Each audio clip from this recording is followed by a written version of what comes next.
Hey guys, welcome to another video, and today we're going to talk about everything you need to know for the GRE exam. So if you are someone who is beginning to prepare for the GRE test and you don't really know exactly what it is or what kind of questions that you are going to face, well, in this video we're going to take a look at them and we're going to make sure that you know everything you need to know about the GRE test. At the end of this video, you will know exactly what you are up against, and also I have some bonus study material for you. So stick around and I'll let you know exactly how to take the test. Alright, so first things first, why do you take the GRE and who makes it anyway? Well, the first thing that you need to know is that the GRE is about a 4-hour long test, and it's really, the full form is Graduate Record Examination.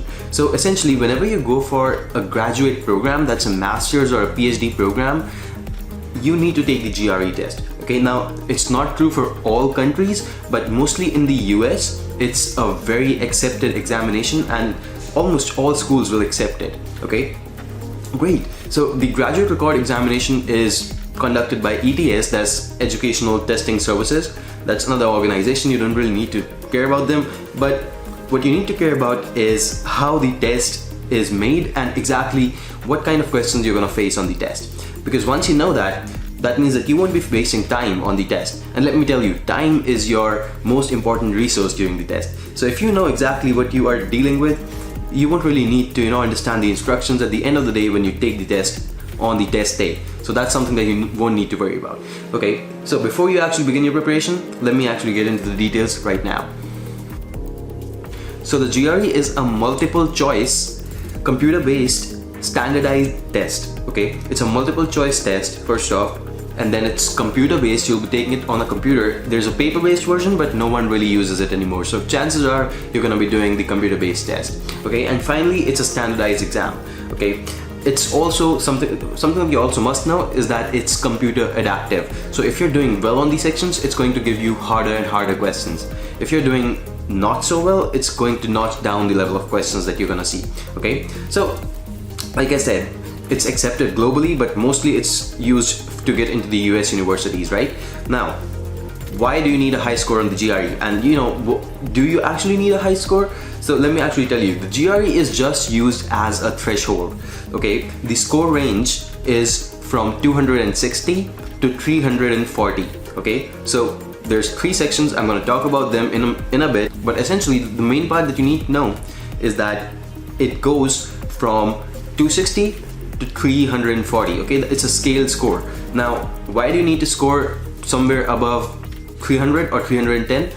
Well, let me tell you, a good score would be somewhere around 315 or above. Okay, but if you can score more than 300 or 310, that means for most universities, for most top universities, at least over 310, 315, if you have that, you already passed the threshold. Okay, and like I said, it's a threshold, so it's not really going to determine that just based on the GRE that you're going to get into the university. That's not going to happen. But what is going to happen is that you won't be rejected because of your GRE score. So let's say that if we have 2 applications, okay, one applicant has a good profile, but the university that you're applying to has a minimum score of, I don't know, 300, and this applicant has a 290 and this applicant has a 305, well, then he's all clear. They'll look at his application, but sometimes this applicant, he'll just be screened out because he's not even meeting the minimum criteria, right? So that's what I'm talking about. The GRE is just use a threshold. Don't really think much of it. As long as you have a good score, let's say 315 or above, or 310 above, you're all clear to apply to even the most top universities. Okay, personally I scored a 329.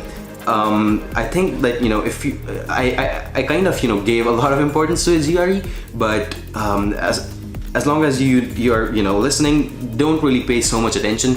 Pay attention to your overall profile. If you have a good overall profile with a better GRE score than most applicants, well, you're actually set out to actually get into the best universities in the world. Okay, so that's what you need to take care of. It's a balance. Okay, you need to make your profile good. That's the #1 point. And secondly, the GRE test, you just gotta cross the threshold.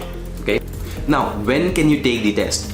So as for taking the test is offered all year round, basically almost every weekday. It depends on where you are. Okay, it depends on where you are, but the test happens almost every day, like 5 days a week almost. Okay, it will of course depend, like the frequency will depend on where you are, where you're located, and how popular the test is in your country.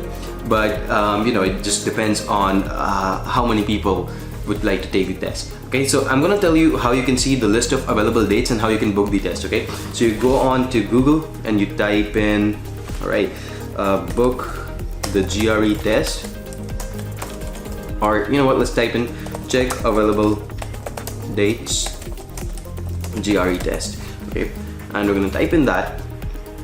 Okay, like I said, ETS makes the test, so you just open on their website, and now they're giving you the option computer-based test and paper-based test. Don't go for the paper-based test, it's not even accepted at most universities nowadays. For the computer-based test, we're gonna view the test dates, centers, and availability. Okay, so I'm gonna select the test. We're going for the GRE general test in this case. Okay, find the test centers near you. Well, you know what, I stay in Delhi, so I'm gonna select Delhi. Okay, and let's see, when do I want to take the test? So you know, you can basically just scroll down this 2-month period and you can try to select whenever you want to take it. But let's say that I want to take it in February. Okay, it's January the 31st right now. I'm gonna try to find dates for February, and I'm gonna say find me the available test centers and the test dates, and it's gonna show you, right? So in February you can see all these green dots, green blocks. So let's say I want to take the test on the 3rd, on the 4th, or whatever it is. Okay, it's gonna give you the test timings and everything, and you know, basically the testing center, its address, and you can basically book the test right over here. It's also gonna tell you that if the seats are available or not. Okay, so usually that's how the test is, you know, booked. That's how the test is, you know, that's how you check the availability. Now, one thing that you want to keep in mind is that right now it's not the busiest time of the year, because the applicants have already finished their application process, or they're, you know, busy with the application process. They've already taken the GRE. So at this point of time, you know, at the start of February, there's not a lot of, you know, people who want to take the GRE. So that's why you see so many dates are available. But when you actually go for the test, let's say from the months of August through December, now this is the advice that you need to keep in mind. You need to book the test at least 1 or 1.5 months in advance, because you won't get the seats. Right now you can see I have all the seats. I can basically get in, I can easily, you know, book the test. But this won't happen when you're, you know, going for the test in the months of August, you know, September, October, November, or December, because it's going to be jam-packed and they might not even be able to accommodate you. So that's why you don't want to book the test early, and then you want to go for it as soon as possible, you know. All right, cool. So that's the you know, thing that you need to know. One more thing, you can take the test every 21 days. You cannot, so let's say you book the test on the 4th, you cannot book the test again on the 6th. Okay, it just won't happen. All right, GRE doesn't allow you to do that. So you're gonna have at least a 21-day gap in between. Okay, secondly, you can take the test as many as 5 times per year. Okay, so basically if you've taken the test 5 times in 1 year, let's say in 2020, you cannot go on and take the test again in this year. Okay, so you're gonna have to wait for the next year. That's how it goes. Okay, all right, cool. All these things, I'm sure that they're really important. You know, you need to know them, you need to keep them in mind. If you're not able to note them down, just, you know, make sure that you keep this video bookmarked, and you can keep on, you know, keeping track of the test. All right, the next thing that you need to worry about is how long do you need to study for the GRE test. Like I told you, it's a standardized test, and you know, they're gonna compare you based on how your score stands against the other applicants, and it's mostly like a threshold. But how do you, you know, prepare your schedule, and how do you prepare for the test? All right, look, I'm gonna give you the exact test format now, because that's something that you need to know before you actually go on and take the test or start preparing for the test. Okay, the first thing is that the time required to take the test is 4 hours, right? But I would say, especially if you have some time to prepare, take 2 to 4 months. 2 to 4 months is the most optimal time frame, and if you have that amount of time on your hands, you can definitely make sure that you score well on the GRE test. Okay, so that's what my recommendation would be. Secondly, the GRE costs $205. That's one-time fee, and it's non-refundable. So you take the test, $205 gone out of your pocket. So every time you take the test, you're basically losing $205. So I would advise that, you know, prepare once, prepare well, spend some money on the study material if you have to, but you know, don't take the test again and again and again, because it's going to empty your pockets eventually. Okay, one more thing you need to keep in mind is that the GRE test scores are valid for 5 years. So let's say I take the GRE right now, I go for my master's next year. Well, if I'm going for my PhD later on, maybe 3 years later, it'll still be valid. I can still use it. Okay, or let's say I want to go for my master's this year, take the GRE, but something happens and I can't go, I can still apply next year. So 5 years, it's valid. You can still go for it. Okay, great. Now I'm going to take you through over all the testing sections, and I'm going to tell you how the test happens. Okay, so the GRE tests you especially on the verbal and the quant sections. Okay, there's one more section called the AWA section where they're going to make you write essays, but essentially there's 3 sections on the test. One is quant, one is verbal, and the third one is AWA. Okay, this one comes first actually.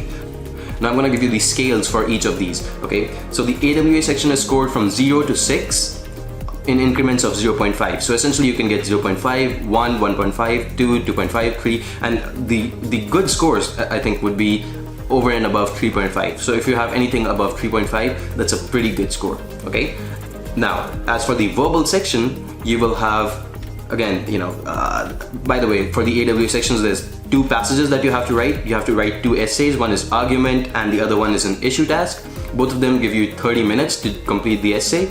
Okay, after you finish the essay, then you have those verbal and quantitative sections. So verbal, quant, whatever it is, I'm going to get into that later. But first thing you need to know is that AWA sections comes first. Okay, after that you have 4 sections. Okay, you actually have 5 sections. I'm going to tell you why there's 5 but only 4 of them count. Okay, so now I'm going to tell you about the verbal section first. Okay, so you have verbal sections where you will have to answer some questions and make sure that you're doing them right. You got to show the test that you know English very well. So they're testing you on your English language. Okay, so what happens is that there's verbal sections and then there's quantitative sections, and they come in alternatively. Okay, so verbal, quant, or it could be quant, verbal. However, there's one section that's extra. Okay, so there's actually going to be 5 sections. Okay, so they can be 3 quant sections and 2 verbal sections, or there can be 3 verbal sections and 2 quant sections. You don't know what that is going to be. That's fairly random, and you're never going to know that. It's only going to happen on your test day. So you can get 1 extra section that's verbal or 1 extra section that's quant. Okay, and they're going to come in alternating order. So quant, verbal, quant, or verbal, quant, verbal. Okay, and the reason that you need to know this is that one of these sections, which is extra, so let's say that you get 3 quant and 2 verbal, that extra quant section is not going to count. Okay, so that's an experimental section. That's not going to count towards your score. It's just for experimenting on you. Okay, but you need to know that you won't really know which section is the experimental section. So like I said, quant, verbal, quant. You don't know which one of these 3 quant sections is actually experimental. You don't know that, and the test won't tell you that. So you gotta give your best in every single section. That's gonna happen. Okay, yeah. So I know it's kind of absurd that they're taking experimental sections, and it's just something that keeps on happening. But yeah, it's going to hamper your concentration levels. It's gonna hamper your so that's why you gotta be prepared. You gotta be prepared, and you gotta take a lot of mock tests so that at the end of the day, when you go in for the test, you don't mess up. You're used to that time frame that you have to sit down for 4 hours and take the test and still be concentrated and do well on it. Okay, so like I said, that was the case with 3 quant and 2 verbal sections. Again, if there were 3 verbal and 2 quant sections, it would still have 1 experimental section. In this case, it would just be the verbal one, but you won't know which one it is, so you gotta do your best. Okay, so that's the whole schedule as far as the test is concerned. Now I'm gonna go over the question types. I'm gonna show you the question types. Okay, don't worry, I'm gonna give you the study material, I'm gonna give you everything, but over here first off, you need to know the sections and the question types. Okay, so first we go over the verbal ones. Okay, so I'm gonna open up this folder. I have GRE question types. I just made them for you. So the verbal section is essentially a 30-minute section. Each time you take a verbal section, like I said, there's 2 or 3 verbal sections per test. So each time you take a verbal section, you will have 30 minutes. Okay, and in those 30 minutes, you have to solve 20 questions. Okay, so 30 minutes, 20 questions.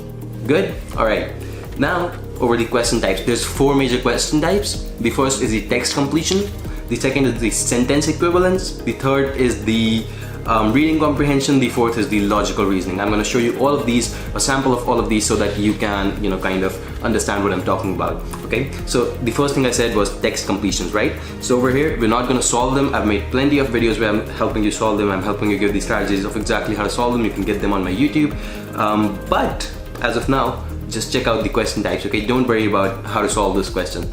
Okay, so over here, it's a simple fill in the blank sort of question. They call it text completion. You have to choose one of the options, okay? Now there can be anywhere from 1 to 3 text completion blanks, okay? So over here you can see there's 3 text completion blanks. And yes, you have to get them all correct in order to get the points for that question. If you get even one wrong, you don't get partial points, okay? All right, so that's the text completion. The next thing I want to tell you about is the sentence equivalence. I think I named it wrong over here. It should be SE, sentence equivalence. All right, so over here, the sentence equivalence, this is a strange kind of a question that you might not see on the other tests, but it's sort of a fill in the blank question where you have to select 2 answers, okay? And these 2 must be synonyms of each other, okay? So that there's the catch. So whatever word you fill this blank with, okay, should also have a synonym, and both of them should be from these options. So there's 6 options. You have to select 2 such that they fit in and they're synonyms, okay? So that's the sentence equivalence question. So maybe I can select, you know, baneful and noxious, and if they're fitting in, those would be the correct options, okay? All right, and only 2, not 3, never, okay? Let's go over the third question type now, and that's the RCs. Okay, the RCs would be the reading comprehensions. It's a pretty, you know, simple question type to understand. I'm pretty sure that all of you have sometime in your life done a reading comprehension question where you get a passage and you have to answer about, you know, 4 or 5 questions depending on however many questions they choose to give you. So you have to select, you know, all of these questions. You have to answer, you know, each of them. Okay, so that's the reading comprehension question. And finally, the logical reasoning, and this is something that not many test takers or many videos will tell you about, even on YouTube, but this does appear. People just think it's a reading comprehension, but no. So they will give you a short passage. It's a very short passage, 3 or 4 line passage, and you have to answer just 1 question based on it, okay? And it won't have multiple questions. Like in the reading comprehension, you saw there were 4 questions based on the same passage. The logical reasoning will just test your logic, and it's going to be a little twisted usually, but you're going to have to answer 1 question. Okay, so that's the verbal section. Now these question types kind of repeat, and you have 20 questions on the verbal section, and each verbal section you will get 30 minutes. Okay, all right, so let's go over the quant section now. And the quant section is again fairly easy question types. I'm going to show you the question types now, but first off, you get 35 minutes instead of 30. You get 35 minutes. Don't be happy about it, because it's still hard to finish all the 20 questions. The questions are the same, 20 questions, but it's still hard to finish the 20 questions in 35 minutes. Trust me. I'm an Asian, and you know, Asians are known to be good at math, and yes, I am pretty good at math, I would say, but it still takes a lot of effort to finish those questions, those 20 questions in 35 minutes. So yeah, don't be very happy about that. You're gonna have to put in a lot of preparation. All right, now the question types. I don't want to demotivate you over here. Okay, the question types. The first thing, quantitative comparison. The second, multiple choice questions. You could have 1 answer or you could have multiple.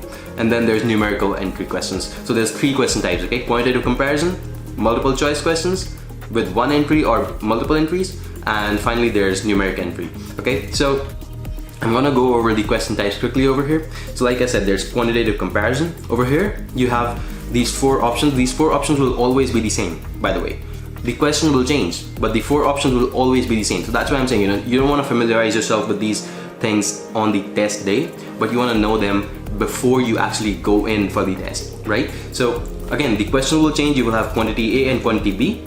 So you will have to see which one of them is bigger, okay? Sometimes you cannot tell, and you have to select D, that the relationship cannot be determined from the information given, and other times you can select, you know, quantity A is bigger, quantity B is bigger, or they're both equal. Okay, so this is the quantitative question type, quantitative comparison question type, sorry about that. All right, the next question type is the multiple choice question with 1 answer. Okay, you will have 5 options and you will have 1 answer. Okay, so you only select 1. Okay, this is the simplest question type. I'm pretty sure you guys have faced this sometime in your life, so I don't want to go over it again. So this one, however, you will have multiple options. You can have as many options as the GRE wants to add. You can have 5, you can have 6, you can have 7, 8, 9, whatever they want. Okay, but the test won't tell you that you have to select 3 options or 4 options. You just have to select the correct answers. Okay, now they won't tell you which one, how many are correct or something of that sort. You're gonna have to solve the question and then give the answer. Okay, great. And finally, you have numerical entry questions. In these types of questions, you will have a text box at the end of the question. Over here, you cannot really see the text box, but you have to enter your answer in the text box. Okay, so in this case, the text box was present, someone answered 7, and that was correct. Okay, so these are the sort of questions that you will see on the quantitative comparison, on the quant section of the test. 35 minutes, again, 20 questions. Okay, so that's everything you need to know about the GRE. I believe, if someone just gave me this information, just handed it to me when I was starting to prepare, that would have been more than just helpful to me. But either way, I thought there needed to be some video like this, and I made it for you guys. I hope this helps you out. Finally, as promised, I'm going to give you some bonus study material. So this is our website. Here you can actually see a lot of things, the universities and their data, admitted applicants, and average GRE scores for admitted applicants to a university, and all of these things are given to you, by the way. Okay, so all you need to do is just go on over here. Okay, sign up on the website. Okay, sign up and you will get a link on your email. The link that you will get on your email will have study material, which will be free. So you can get started with the free study material. You can get started and you can kind of start doing the questions and start getting all the question types. There's a lot of ebooks, there's a lot of videos and all of those things. So what you can do is you can just get that material and start working. Okay, start practicing. That's all you need to do. If you need preparation schedules, detailed preparation schedules for 2 months or 1 month, or even more than that, we have actually got some articles on this website, some blogs, and we've also got some videos on that on my channel. So you can go on and you can check them out. I'll link them at the end of this video. And I hope this video helps you out. As always, happy to connect with you guys. If you want, get in touch with me through Instagram, through YouTube, through this website. That's YMGrad.com. Everything I do is over here for you guys. So it takes a lot of effort to make these videos. So if you can just give me a thumbs up and subscribe to the channel, it'll mean a lot. And finally, all the best for your test preparation. You're starting your new journey, just give it some time, and trust me, you will see yourself improvise. It's not a simple journey, but over time you will see that you will improvise. Thank you so much for staying with me today, and I'll see you in the next one, hopefully. Thank you. Bye.